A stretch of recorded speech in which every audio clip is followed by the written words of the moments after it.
I'm Carys and Banseka. And I'm Banseka Kayembe. And you're listening to Over the Top, Under the Radar, a weekly look at the stories in the news that are being overreported and the ones flying completely under the radar and not being talked about enough. This week's co-host is the phenomenal Banseka Kayembe, who is the founder of Naked Politics, which is a website, news platform geared towards young people. Thank you so much for joining me. And for people who don't know about Naked Politics, what do they need to know? Yeah, we still have a website. I have people telling me all the time, why have you still got a website? I'm like, I just feel like on principle, we should have a website with articles. We're on Substack as well, but also like website. I'm just like, it's coming back. Writing's going to come back.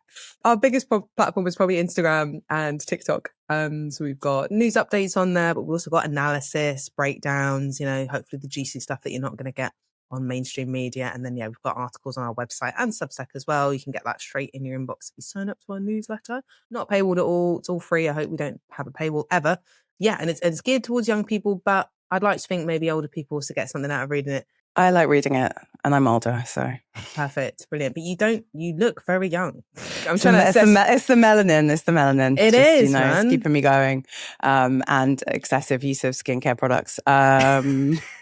Because you're a journalist and like an editor, like what's your media diet? How do you get your news? Are you getting it all from TikTok and social media, or?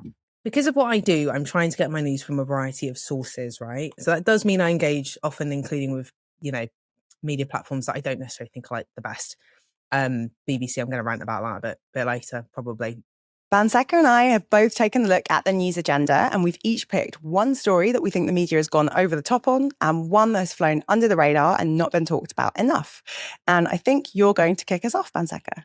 Yeah, so my over the top for this week is a heavy one, and it's the Israeli death penalty, essentially exclusively for Palestinians, that's just been legislated for. This was covered a lot in our mainstream media, but the coverage or some of the detail around it, I think, is certainly sort of highly questionable. Just to give a kind of an overview of what was legislated for. So the Israeli Knesset voted 62 to 48 with one abstention to roll out this new legislation, which is going to apply in military courts, which is basically only for Palestinian prisoners, right? Not Israeli ones. And basically, the aim of the law is going to be for anybody who engages in violent acts of terrorism, supposedly, that is also questioning the state of Israel, which is a kind of odd way to couch terrorism, or to kind of extend out what your version of terrorism is. Of course, anyone who follows anything that's been going on in Gaza, particularly over the last few years, will know that extrajudicial killings by the state of Israel is nothing new. But I think this marks a kind of new step towards legislatively further entrenching that same logic, so that it's kind of there and codified in the law, as opposed to just kind of more sporadic actions done by the state. And I mean, it's a good over because it has been a lot in the media, but what do you think's been missed? Yeah, so I mean, I looked at the BBC in particular for their coverage of this, and it's just, on the one hand, like, yes, they've reported it, and they do refer to it as a discriminatory law, which is like, okay, that's maybe slightly better than normally what I would expect from the BBC. But the bar is really low, right? But I think the thing that's missing with the BBC is that there's a huge amount of context that's just not acknowledged, kind of wrapped all around it. So the BBC has not included in its initial coverage just how many Palestinian people are imprisoned, for example.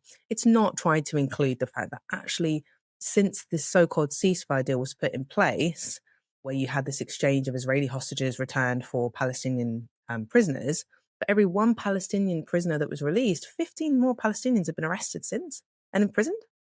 So there's actually been a kind of ratcheting up of the amount of Palestinian people that they're imprisoning, which then kind of does suggest, well, what is the purpose of this law for then? This law could be potentially a real possibility for a growing number of Palestinians. And of course, we know that there are lots of spurious reasons as to why many of these Palestinian people are detained. We know that around 400 of the 10,000 Palestinian people are children as young as 12. Are they going to be subject to this law as well? And so there's a total absence. If you read the BBC, basically, you'll see this law is coming completely out of the blue. Because at no point will the BBC have actually told you the details of this apartheid state. So you'll just be thinking, oh, that's random.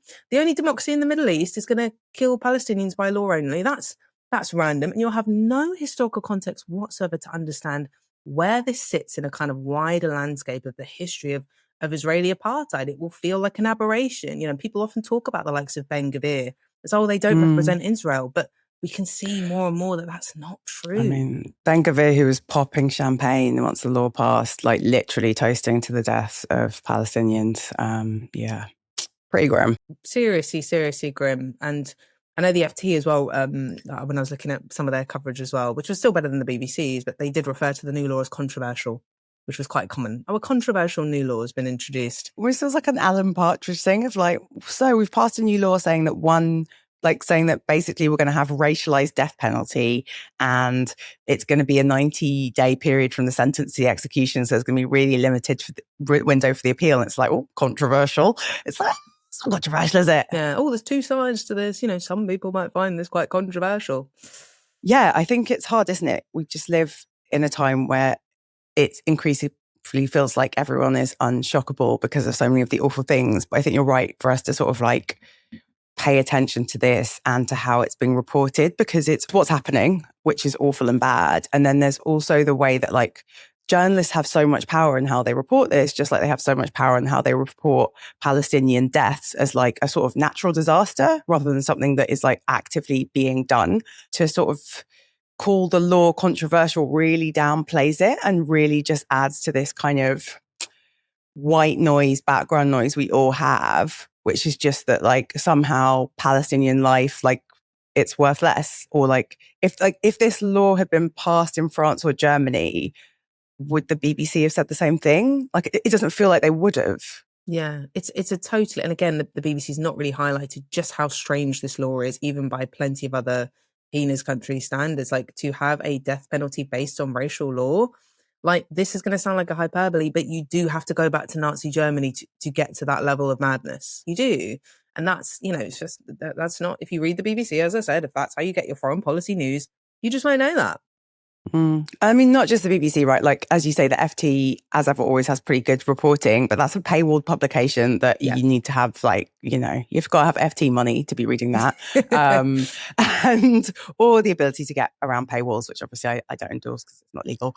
You've hit on a bigger thing, which is that events in the Middle East in particular, but generally internationally, are just sort of presented as like this wild thing happened. And we're not going to give you any historical context or like reason for it. And you're just going to kind of shrug your shoulders and keep it moving. Whereas, as you say, it's actually a culmination of a state that is already in breach of so much international law, like going back to like the 1960s. Like this is a state that's in breach of so much international law, is illegally occupying like territory in a number of other countries, who's committed a genocide on people in Gaza and has now turned to the West Bank, the other Palestinian territory, and is like, yeah, we just need to be able to more effectively and legally kill you as well. Meanwhile, Palestinians remain stateless. So like, and as you say, like, I think an explanation of that fact of like, Palestinians don't have a state. They don't have a legal entity that they belong to. They don't have like a Palestinian passport. So the extent to which they have a nationality, like, it's Israeli. Not to say that but like legally, if you could get a passport, that's the passport you'd have to get. So like, what does it mean for that state to then say like, we're going to be able to kill you and only you? Yeah, it's sort of, you can't really get outraged enough about it, can you? I guess. And I think my final point on this as well is that having a media landscape like that in this country that really omits all of that very rich context that's needed also lets our own politicians, who of course continue to allow us to be complicit, they let us get off the hook. So Yvette Cooper released, I would say, quite a milquetoast statement about it, sort of condemning it, but mostly sort of generally along the lines of we don't support the death penalty. In the statement, there was no actual mention of actual Palestinian people, and so it allows them to get away with the fact that we haven't got rid of all our licenses that allow this country to continue manufacturing weapons that kill people in Gaza and other surrounding areas of Israel. Now, it allows us to get away still with giving the IDF incredibly valuable military and geographical information that our RAF captures. It allows us to continue to be complicit with this apartheid regime. You are listening to this show ad-free thanks to our Patreon community. A few hundred people support the podcast each month, helping to cover our production costs and keep the show going. Huge thank you to everyone who signed up to be a Patreon supporter. Faith is one of our new supporters. Thank you so much for your generosity. We couldn't do this without you. When you join us on Patreon, you get a bonus episode of the show every week. You get a behind-the-scenes newsletter, you get the chance to submit questions to our guests, and you have access to the Over/Under WhatsApp community to keep the conversation going between shows. You also get the warm, fuzzy glow of supporting independent left-wing media. You can join us for as little as £3 a month at patreon.com/overthetop/under-the-radar. I've changed my overtop at the last minute because of something that happened just before we started recording. We're recording on a Thursday. So my over the top for the week is Simon Dudley. Does the name ring a bell to you? Have you seen this thing blowing up? Simon Dudley. No. Simon Dudley. So Simon Dudley is a former Conservative politician, formerly an executive at Homes England. And in February, he joined Reform UK. In March, he got made the housing spokesperson. He's moving up in the world. And on the 1st of April, he gave an interview to Inside Housing, which for anyone who's a housing nerd will know is like a trade publication about housing. He sat down with this journalist and talked about Reform's plans for house building, some stuff not very surprising. He blames migration for the housing crisis that we face. But the bit that jumped out to the reporter and then made headlines in the last few hours was he was asked about regulation, and he said that the building safety regulations introduced after the Grenfell Tower tragedy was an example of regulation which is not working. He went on to say, I mean, pretty wild. He doubles down. Many, many more people die on the roads driving cars, but we're not making cars illegal. So why are we stopping houses being built? At one point, he says that you've got to go some way. Everyone dies somehow. You've got to go some way. So Simon has made some like wildly inaccurate, wildly inappropriate comments about Grenfell. And unsurprisingly, they attracted media attention. Keir Starmer called for him to be fired. And I would say pretty uncontroversially, Nigel Farage has fired him. So 1 month in the job didn't go well. I'm guessing that when people listen to this on a Friday, like the story will have bubbled up a bit, but I wanted to talk about it as an over the top. And I mean, anything else you need to know before I can jump into my critique of what I think has been wrong with the media reporting? No, I mean, other than that, that's disgusting, but I'm not surprised because like Reform really have collected like this crew of people who just really say the most absolutely insane things. I don't know if it's offensive but deliberately by design or what. I'm not sure what the strategy is, but it's shocking, but also not really that shocking, I guess. Yeah, I mean, Reform hired a ton of vetting officers to help them vetting candidates, and it does not feel like they are fully kicking in yet. I mean, like the stuff that he said was so wild that like he said it and he's been fired within a day. As you say, it's not the only time a Reform person said something wild. Someone said something wildly anti-Semitic after the recent anti-Semitic attack in the UK and like had to also lose his job as a candidate. But I guess, so like Simon Dudley's a dick. He is chatting absolute shit. Like these are things that are true.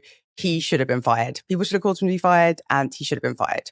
The thing I struggle with, and the reason I think this isn't over the top, is that like the media have absolutely jumped on these outrageous comments by a Reform person. And you're right, it's kind of a pattern. A Reform person says something outrageous, they get loads of attention.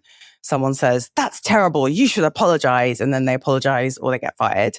But like, I find it a little bit hard for the Prime Minister to be so morally outraged and for journalists to be jumping on this when, like, if people really cared about Grenfell, we'd be talking about enforcing the recommendations from like 2-stage inquiry that we commissioned. We're coming up to 10 years. Like, it's not going to be 9 years this year since Grenfell happened. And like a number of people lost their lives in the most egregious way. In December, a study came out saying that 87 contracts across the public sector involve companies that were criticised in the phase 2 report. And I'm pretty sure everyone listening knows about the Grenfell tragedy, but it's a reminder, social housing, which had cladding on it that was not fire safe, people had faked fire safety reports, the sector had been deregulated, there'd been like the Grenfell inquiry, which is very expensive and very lengthy, we love an inquiry in the UK, found systematic failings across the private and public sector. For my man Simon to say like, oh, it's just like a car accident. No, it's not like a car accident.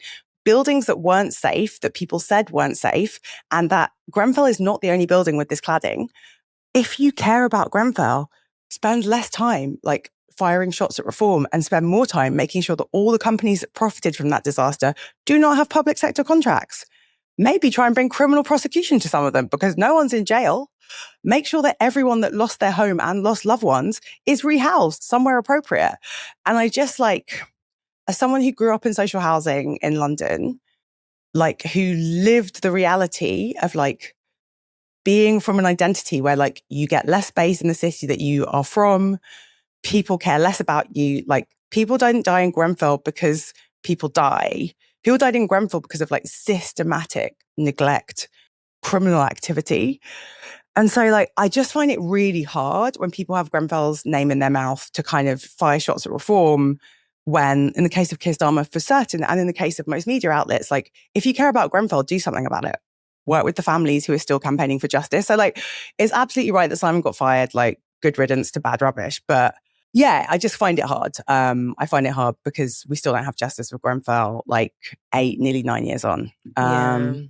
It's kind of that classic thing as well, isn't it? Of where the rhetoric, what you say is more important than what you do. So as long as you're not offensive, as long as you don't say offensive things, it doesn't matter that in reality, legislatively, you are creating harmful environments for working class people, black and brown people, migrants to live in homes that are not habitable, not safe, and put their lives at risk. Bizarre that he kind of compared that to a car accident happening, because as someone who started driving lessons recently, I think like there's tons of rules and regulations around driving, and rightly so, because you could do something really dangerous to somebody. So that's not an analogous, that's not a synonymous comparison at all, really. That's completely different.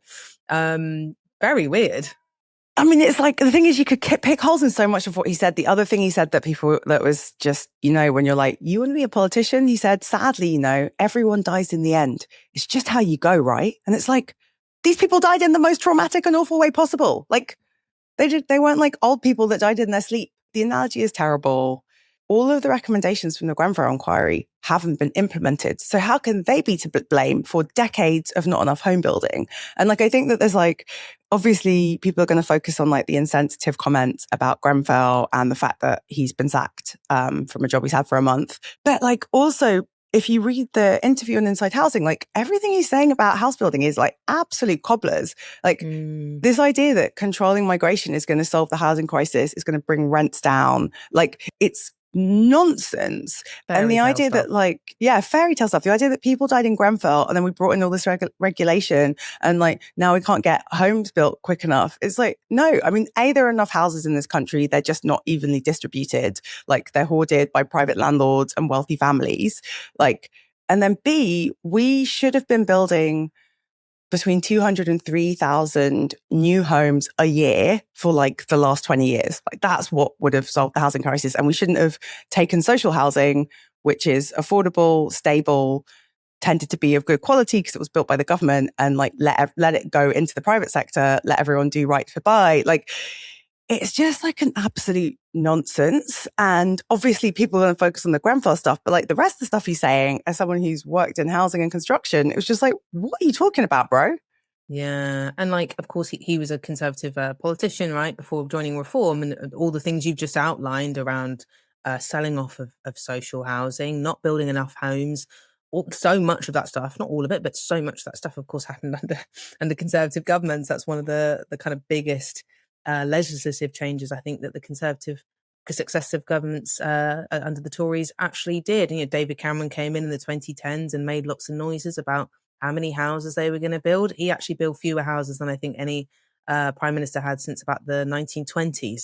So that's how far below he sort of fell below those expectations. So it's all very well him moaning about all of this stuff. It's like, what has your party been doing? Your party's been ruling this country for the last 40 years mostly, and yet the situation's only got worse and worse. And of course, this idea, as you said, that migrants are to blame. Generally, if the population goes up, yes, of course that's going to have an impact on some stuff. But the idea that that's the root cause of all of this is total nonsense. And I do wonder for how long Reform are going to get away with like just blaming everything on migrants. Like it does get to a saturation point where it's like, bruh, you got to be serious. Like you can't tell me the high street looks like crap because of migrants. Like, come on. can't I? Well, they're going to try, I guess. But yeah, I mean, I watched some video. I spent way too much time looking at Reform social media content. Partly it was for an article, but now it's just like a sick fascination. And Farage does go into a barber's and make some weird comment about, thank God it's not a Turkish barber's. And I'm like, oh my God, we're coming for Turkish barber, because apparently they're all fronts for something, according to him. But no, I do think like what you said, though, just hit on the heart of something. And I think that we've got to be clear-eyed about what's going on. Because in the one sense, it's not a coincidence that this guy doesn't care about Grenfell, because Grenfell is something that affected working class and black and brown people. And what he's saying in this interview, and he no longer represents Reform, but he was given a job in Reform, is poor private sector, poor construction industry, immigrants and regulation, stopping them from building so that we can have the housing. And it's like in the crudest of terms, you can tell a story about this country and blame everything on migrants, or you can tell the truth and say that there are people and companies that are making money and profiteering and like squeezing money out the housing sector, and like they are to blame.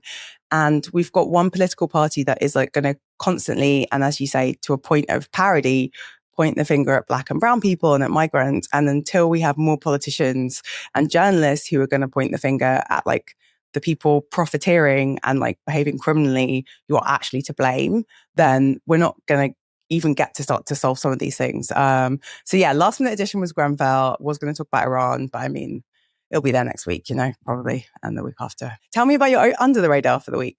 So my under the radar for the week is the Belgian diplomat who has been brought to, or is going to be brought to trial over the murder of Lumumba, who was the first leader of Congo after it was made independent in the 1960s. So this wasn't really covered much at all. There's a good Guardian interview about this by Nezreen Malik, who I think is fantastic at The Guardian. She always does good stuff.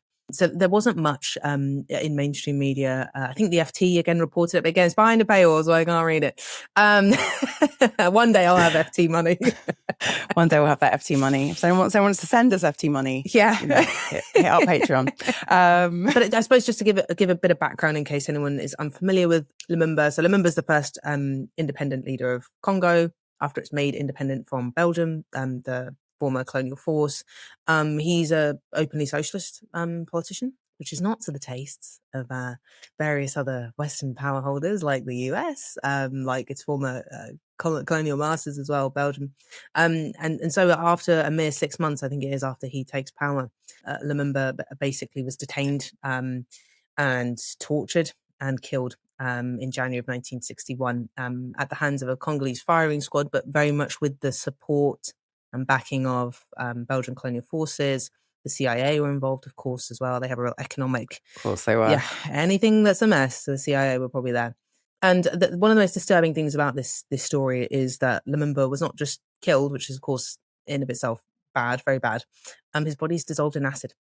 And a gold-capped tooth of his was stolen and taken back to Belgium, which is really, there's a serious mark of disrespect, I think, in that, and also a kind of horrible, accurate metaphor for the looting of Congo in general, that they would take this independent leader's gold tooth. It's kind of a perfect metaphor for the extraction of Congo that started well before Lumumba dies and continued long after his death, unfortunately, as well. So Belgium admitted being involved in 2002. So it was quite a long period of time before they admit being involved. And then, after sort of decades of avoidance and denial about this, a Belgian court has ruled that a former Belgian diplomat, 93-year-old man called Etienne Davignon, will stand trial in connection to the killing. This is a bit of a personal story for me as well, because I am actually Congolese on one side. So that legacy and history of Lumumba as this kind of quite iconic figure, I think, is very dear to my heart as well. That's why I've got a poster of Rumble in the Jungle in my background as well. People can see that.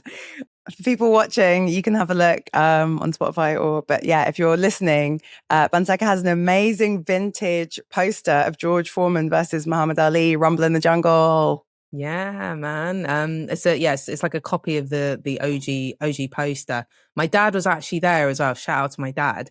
But Lumumba kind of represents, I think, a deep trauma, I think, for Congolese people.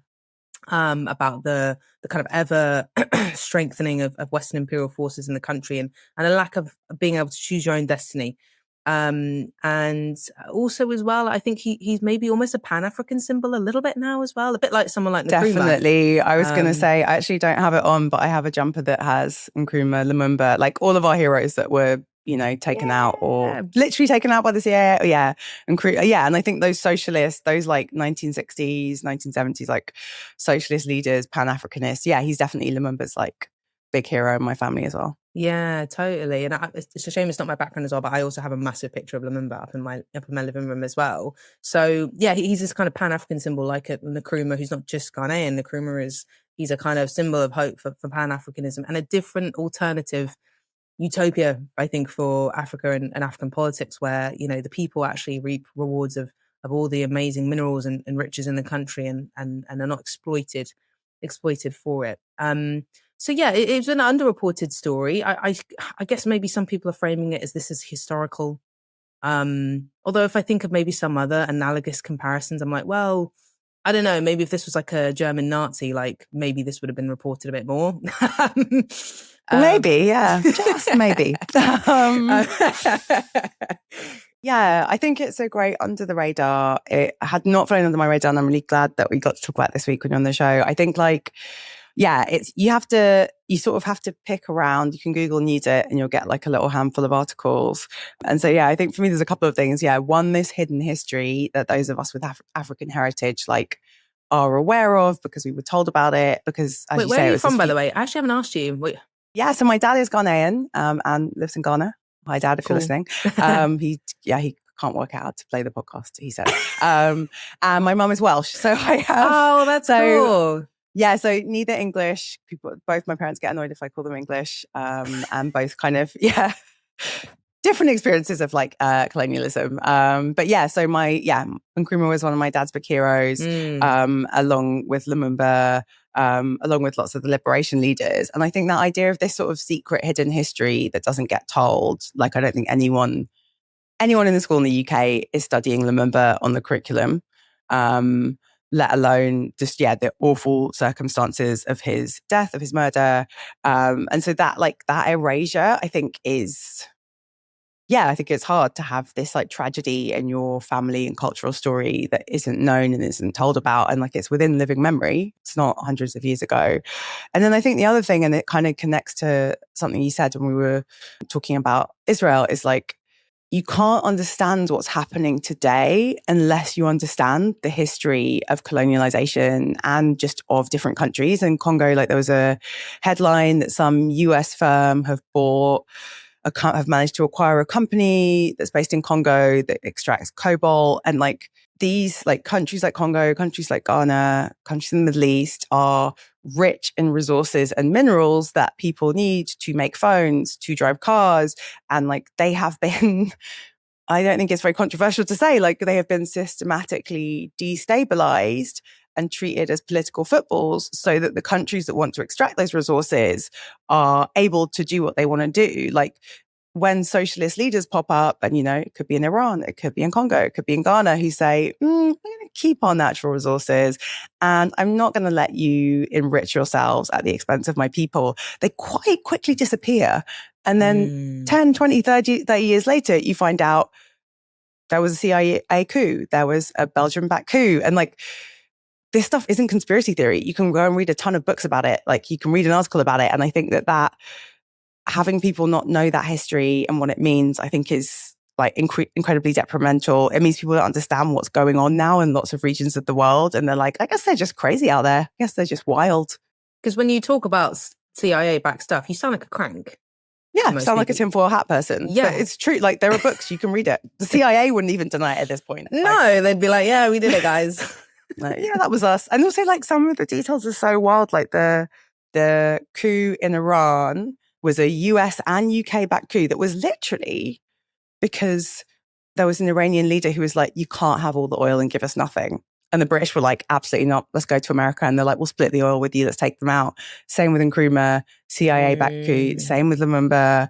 Like, it's like tale as old as time. And because when this happened, like a lot of the files have been declassified, like we can see it. But yeah, if that's not known, then it's hard to be having the same conversation as other people when you're talking about reparations or like you're talking about migration and like why lots of us are here, and our families spoke English or fought in the First and Second World Wars. So like you can't have a real conversation if people don't have that information. And then also like Etienne, this guy that's been arrested, like is in his 90s. Yeah, I like found the statement from Lumumba's family moving. Like it does matter that there is some accountability and justice. Like it doesn't bring the person back, but like for those people to like live their lives and thrive, like, yeah, I was thinking, yeah, and almost in a sense, like it's never too late for that justice. Like it's never too late, and like it's not enough, and no one should be like grateful to Belgians for doing this. But like it just, I don't know how it felt for you, but it felt like, yeah, just a recognition of what happened and that it wasn't okay. I think that definitely matters. And yeah, I think his family, and I think Congolese people more widely, maybe African people more widely as well, that they deserve that closure. They deserve a sense of closure about what happened. And as you said, I mean, I completely agree with everything you said. Like education, knowledge, knowing this stuff is key. It changes everything. It changes everything about how you understand the world. If you don't, in my opinion, there's two ways to understand the world: class and imperialism. If you don't understand these things, I just don't think you understand what's going on in the world. And the media infrastructure that we have does not equip people to understand either of those two branches of things, those kind of twin pillars of capitalism. And so, yeah, it's on an emotional level, it would mean a lot, I think, the closure of it. But I think for the world, it also means that being armed with that knowledge means something about preventing another Lumumba in future, another tragic incident of, a country thrown to ruin over capitalist extraction. We have to learn that lesson.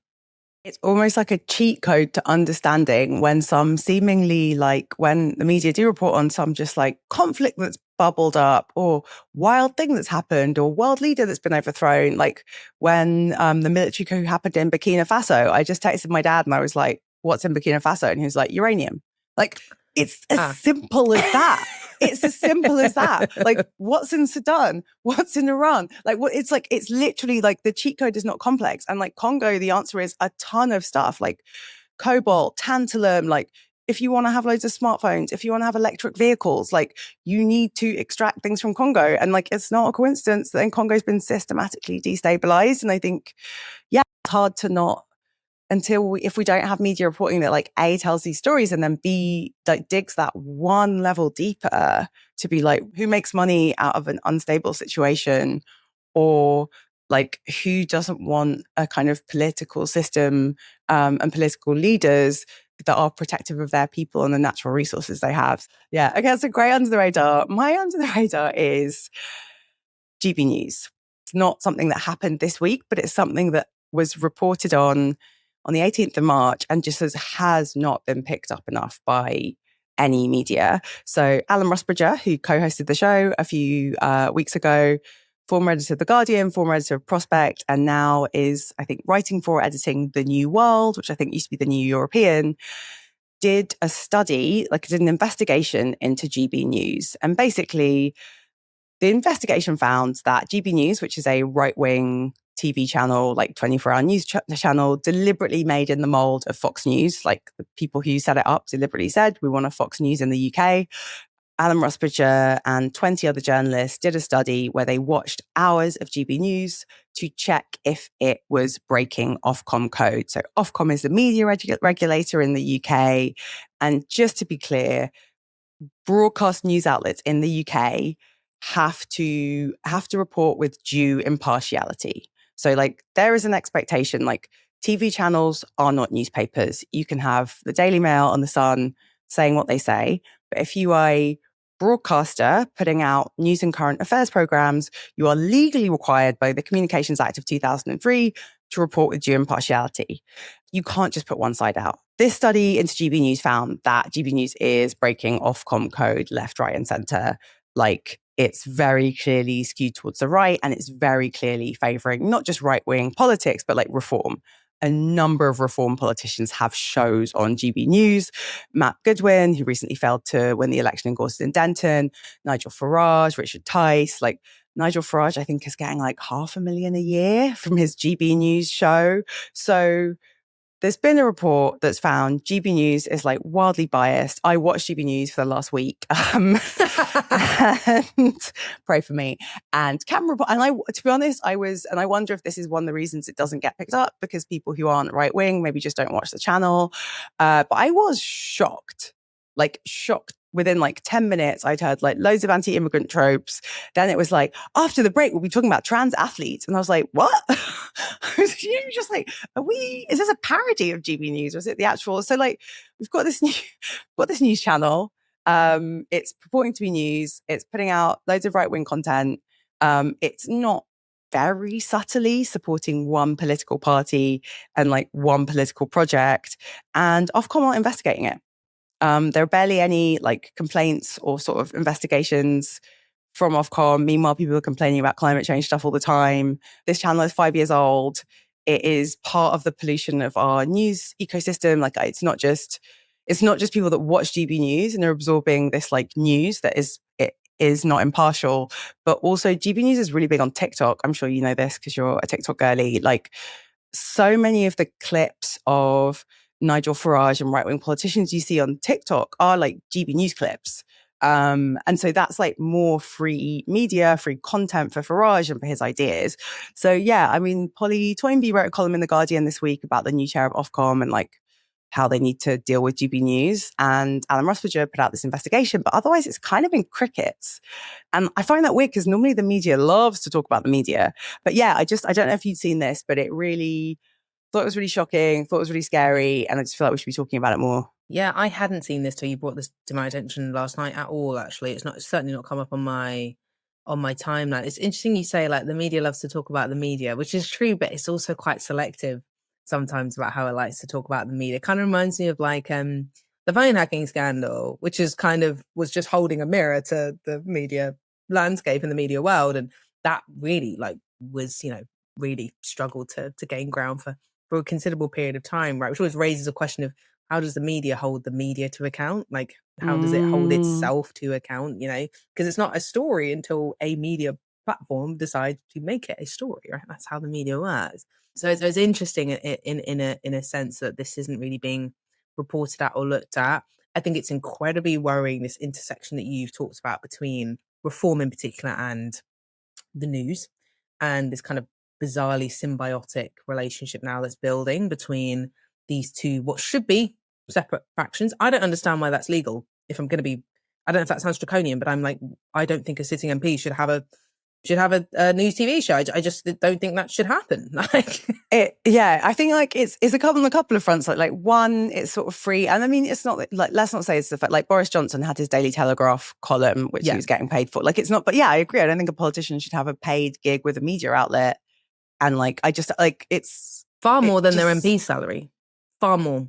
Right, $500,000. So yeah, who does he care about? Like, who do you work for then? Yeah, who do you work for? If you're getting, Farage maybe he doesn't count $500,000 is a lot of money, but like I think he got $1 million for doing I'm a Celebrity. But yeah, I think a sitting politician shouldn't be in the payroll of a media outlet. Like I think that should be pretty uncontroversial. Including social media, by the way. Rupert Lowe gets more money to post stuff on X than he does as an MP. I believe he doesn't get a salary. He doesn't get a salary as an MP. I believe he doesn't take one, which makes him sound like a nice bloke.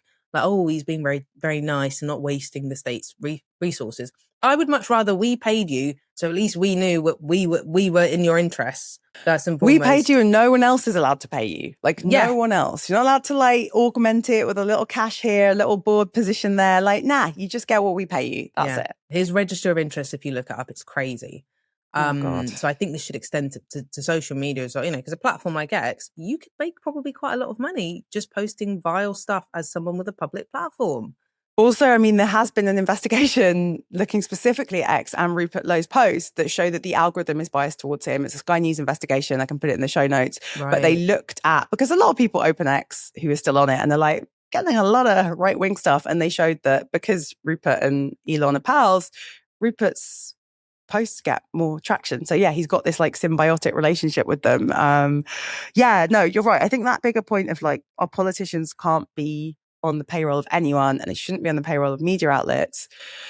And yeah, you're right. The media likes to talk about the media, but they've got stories that they like. But yeah, I kind of want like, you kind of need like a Guardian or, I mean, the Mirror. I don't know. You need someone to pick this up and run with it. And I guess what we all need to do, I mean, I watch GB, is like, we need to start complaining. We need to start complaining to Ofcom about GB News because it's not okay. Yeah. Because like the knee-jerk reaction initially when GB News started, which I completely understand, was like, I'm not going to watch it. I'm going to boycott it. I'm not going to engage with it. I'm not going to go on it as a media personality at all. But then that, I guess, opens up the problem you just said, which is, well, if we don't watch them, we don't engage with it, we also don't know, because they're getting an audience regardless. Yeah. So if we and the don't audience watch is it, growing. Yeah. Like when it first launched, I feel like people were almost a bit scathing. They're like, Fox News wouldn't work here. Like, forget it. It's a joke. But they've got a growing audience. Like, I think 2024 average viewership or like reach was 860,000 people a day. That went up by 20% in 2025 to 1 million. So like it's ahead of the BBC News Channel in the morning and the head of Sky News in the morning. So like, it's a thing. yeah. People are watching it. It's part of the news diet and it's like wildly right wing. And they had so much money, so they always had money to fail. You know, smaller platforms, independent media, left-wing media, there's not money to fail. There's not money to just not get an audience for years on end. But they could play that game, right? Because it was a long-term investment but for them, they had the money to do that. Yeah, it's a really good point. And I think like it, and you know, we're obviously both running independent, I would say left-wing media. I don't know how you describe, independent left-wing media. And you're right. It's like, there's no billionaire sugar daddy or sugar mama, sugar person. There's like no rich person being like, you just work the show out as you have 5 years worth of runway and make it work and see what lands. And like, don't you worry your pretty little head about it. And so it's like I rely, this show relies on like a small number of people who just give a small amount of money every month because they're like, yeah, I like it, keep doing it. And you're right, that sort of ability to fail and the space to fail is huge because what they've done in the last like 5 or so years since they've launched is gone from a laughingstock to like part of the media diet. They do have left-wing voices on GB News, and I assume that like I saw James Schneider was on, like not picking him out, but you know, he's a former Corbyn advisor. And I assume the calculus is like, if someone doesn't go on, there's no left-wing voice. But like these left-wing voices aren't getting equal billing. And the whole framing and setup of the shows is very ideologically aligned with reform. And so, I think you're right. Now we're in a position where like, probably we need to start complaining and we need to start like finding a way to hold them accountable and make sure that they're complying with rules. I mean, we're 3 years out from an election and all of this stuff matters. I'm an expert on Ofcom either, so you'll probably have a better idea than me, but I'm also wondering, like, do Ofcom not do more proactive investigations as well? Are they entirely reliant on people complaining to them? Yeah, I mean, I've probably got a whole podcast worth of stuff on like Ofcom and our media regulators generally. Like the Advertising Standards Authority is another one where like I ran a campaign targeting about really inappropriate advertising on Love Island a few years ago, and like we were doing the regulator's job for them. And like I do think there's a bigger problem about Ofcom being a bit toothless, being a bit cowardly, probably being understaffed and underfunded, but like not really. And I just wish that we had more sort of activist and proactive regulators. It shouldn't take like a sort of another like independent, not super huge, like lefty media outlet. 20 journalists sat down and watched hours of GB News. Like someone at Ofcom should be dealing with this. But I think there's a sense that like, if no one's complaining, we don't have to deal with it, which I think is sometimes what happens with the BBC, right? The people who are like vocal and mobilized and being like, the BBC's biased, then the BBC like overcorrects and like gets in this defensive crouch. But they're like people who scored this study. The scoring was like 1.5 out of 5 was the average score for like impartiality. So, and one particular thing they talk about is an interview with Donald Trump, which didn't question his claim that climate change was a hoax, or was an interview with Donald Trump where he said climate change was a hoax and the presenter didn't question him, where he said China does not use wind power. Anyone who knows about renewables knows that China uses wind power and lots of renewables. And she just was like praising him and being sycophantic. And it's like, so we're going to have a whole shit show around the BBC editing a speech and a clip of Trump, but another outlet can just like give him a free platform and let him spew lies, and like that's okay. So yeah, Ofcom should just deal with it because like it's literally their job. But in the absence of that, I think we need to start complaining. And maybe there's someone like 38 Degrees, or maybe we can just organise to just watch some GB News and complain. It's not a fun hobby, but you know. Thank you so much, Banseka. You've been an amazing co-host. Where can people find you and your work? Thank you so much for having me. So we're Naked Politics, TikTok, Instagram, YouTube as well, and www.nakedpolitics.co.uk. Still got a website, because websites are still a thing. I like your website. Okay, well, if you want to hear more from Banseka, you can hear a bonus episode on Patreon. Go to patreon.com/overthetop under the radar for part 2 of our conversation.